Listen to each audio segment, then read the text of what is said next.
Okay, good day everyone. So I'm here to discuss how to conduct the test of reliability. So to recall, before we start with our data gathering, it's important that our questionnaire undergo undergoes the process of test of validity and test of reliability. So when we say test of validity, usually yung type of validity na sinasuggest would be either the construct or the content validity. Pag sinabi nating construct validity, you check if the items of your questionnaire are literature-based. Okay, so based ba to sa literature, based ba to sa particular theory, and the other type of test of validity is the content validity, wherein we look for experts. When we say experts, these are people na um, we have knowledge on the particular field that you are studying. So, ang sinasuggest dito is yung experts na mga kukunin natin have already conducted research. Okay, may mga published research na. So, pag validated na, once na validated na yung questionnaire natin, the next step is for this questionnaire to undergo the test of reliability. So, we use the Cronbach test of reliability. Okay? So, sa Cronbach test of reliability, okay, so sa Cronbach test of reliability, ayan.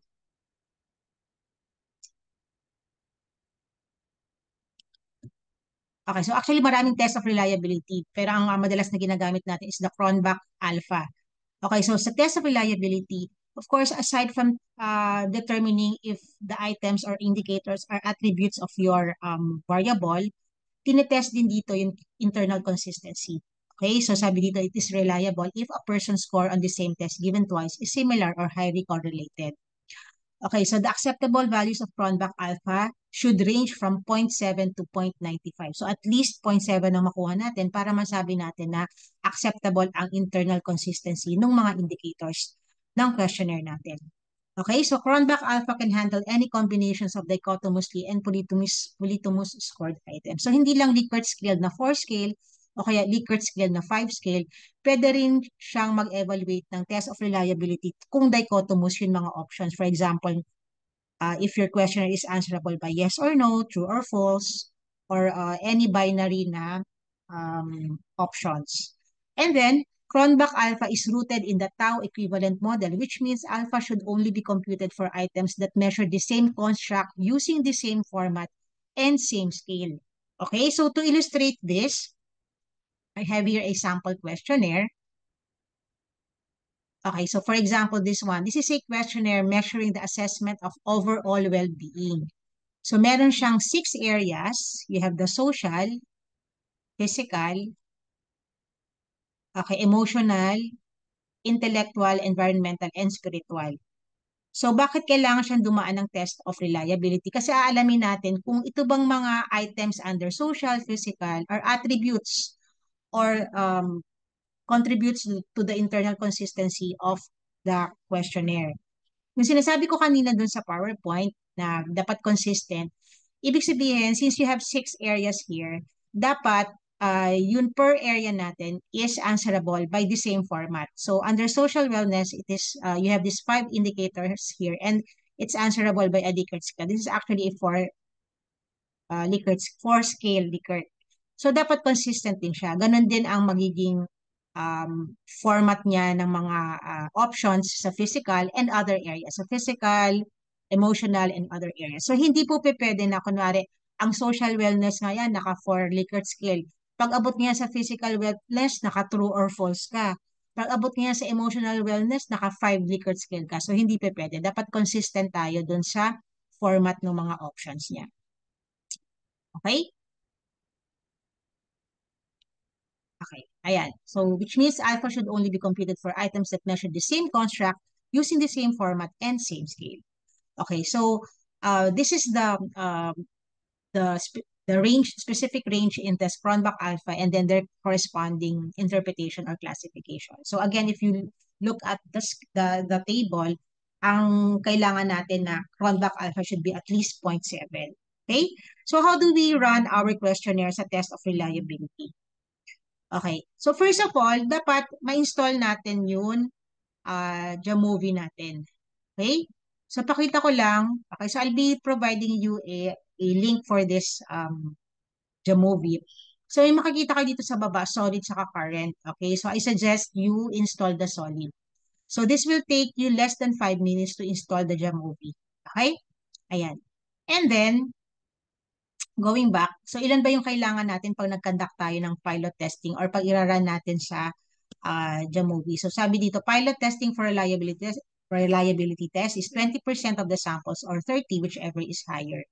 Okay, so actually usually ako pag nagpapakondak ako ng reliability test, at least 20 sa 20 respondents lang, nakakakuha na ako ng significant results. Ayan. Okay, so let's demonstrate. So dito, I'll be using the same questionnaire. So yung sample questionnaire ko will be this one. So I want to know kung, for example, dito sa social wellness, dito sa 5 indicators, mariretain ko ba tong 5 indicators or may tatanggalin ba ako or may i-revise ako? Okay? So I've conducted a pilot test to 20 respondents. So this is actually the result. Ayan. So makikita nyo, guys, dapat pag tinali natin yung mga data, dapat per responses. Okay? So makikita nyo dito, sa first 5 columns, falls the responses of social, okay, naka-pink, susunod physical, and then emotional. Okay. So, before you start with your test of reliability, dapat i-open muna natin yung Excel natin. Okay? Yun i-import natin na data. So, open nyo muna tong Excel. And then, punta na tayo dun sa Jamovi. Let's open our Jamovi. Okay, so this one. So, ang gagawin natin ngayon is we're going to import the Excel data. Ang maganda dito sa Jamovi kasi kahit hindi naka-Excel yung data ninyo, kunwari naka-save niya siya sa Google Sheets or naka-Stata or naka-other formats, pwede mo pa rin siyang i-import. Okay? Okay, so ang first step natin is we're going to import the data. So when we run this questionnaire to your test of reliability, per dimension dapat or per area. So papasok uunahin natin yung social, then we check the test of the alpha Cronbach, and then we do the same with the other areas or dimensions. Ayan. Okay, so first step, sa upper left, guys, may makikita kayo dyan 3 lines sa upper left. Okay, click ninyo yan, and then open. Tapos browse. Tapos hanapin nyo kung saan yung sinave yung data ninyo sa Excel.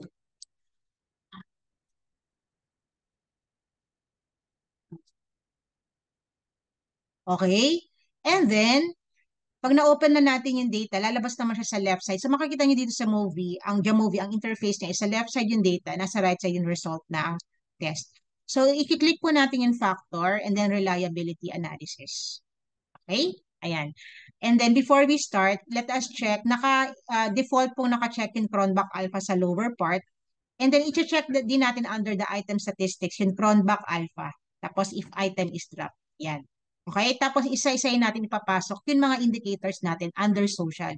So yung sa left box, i-click nyo lang yung SCQ1 and then itong arrow. Papasok nyo lang siya. Tapos click nyo lang yung arrow hanggang mapasok natin yung 5. Okay? And then titingnan natin yung result sa right. Okay, so if you look at the result dito sa right side, ayan, ang Cronbach alpha ng social dimensions or social area is 0.7 is actually accepted na. So, pwede na natin i-accept. Wala tayong babaguhin dun sa 5 indicators. Okay, although may note dito, SCQ3 correlates negatively with the total skill. Ibig sabihin, dun sa 5 items, parang opposite yung sagot ng mga SCQ3, sa SCQ3 na item. Pwedeng baka karamihan dito is dun sila sa scale na 1, 2, 3, 4, baka mas marami yung 1 and 2 dyan. So, hindi siya, iba ang result niya dun sa other items. So, may suggestion dito. This is just a suggestion na if you want it to restate, okay, if you want to restate the, the indicator or the statement. Otherwise, kung ayaw nyong baguhin, make sure na pagdating sa discussion, at you have to distinguish alin dun sa mga indicators nyo ang naiba yung mga responses, na hindi naging consistent yung responses ng mga respondents natin. Okay, so kung titingnan nyo, ano ba yung SQ3? So yung SQ3, this is under social wellness. Sabi dito, I participate to various social activities and enjoy being with different people. Somehow, this is negative because parang masyado napaka-outgoing nung person. So you might as well restate this one. Okay, so babaguhin nyo lang yung mood niya para maging consistent siya with the other indicators. Okay? But if you look at the Cronbach, acceptable na rin siya, 0.7. Okay. So may makikita kayo dyan sa baba na mga values 0.57, 0.59, SEQ 0.87, SEQ 4.54, SEQ 5.55. Ano ibig sabihin yan? Although accepted na yung internal consistency nung social dimension, what if ngaya ang panelist is nagsabi na we want the internal consistency to be higher, like at least 0.8. Okay, so pag sinabi nilang 0.8, hindi pwede yun sa first dimension natin kasi 0.7. So, ibig sabihin nito, kung gagamitin, interpret natin nasa table sa baba. Pag tinanggal natin yung third item, yung SCQ3, tataas ang Cronbach alpha natin to 0.87. Okay, so how do we do that? So, kung tatanggalin ko yung SCQ3, okay, you will notice na, ayan, nag-increase yung Cronbach alpha natin to 0.87. So that means if your panelist wants your Cronbach alpha to be at least 0.8, then this will be the indicators of your social wellness. Okay, so ang final ano natin dyan is remarks, is tatanggalin natin yung third indicator. Yan. Kung higher ang Cronbach alpha na gusto nila. But again, kung nandyan naman yung SCQ3 and then ang alpha Cronbach natin is 0.7, it's already accepted. Okay? So let's proceed to the next. So kung kukunin natin yung susunod under physical, you just click any space dito sa upper part ng references.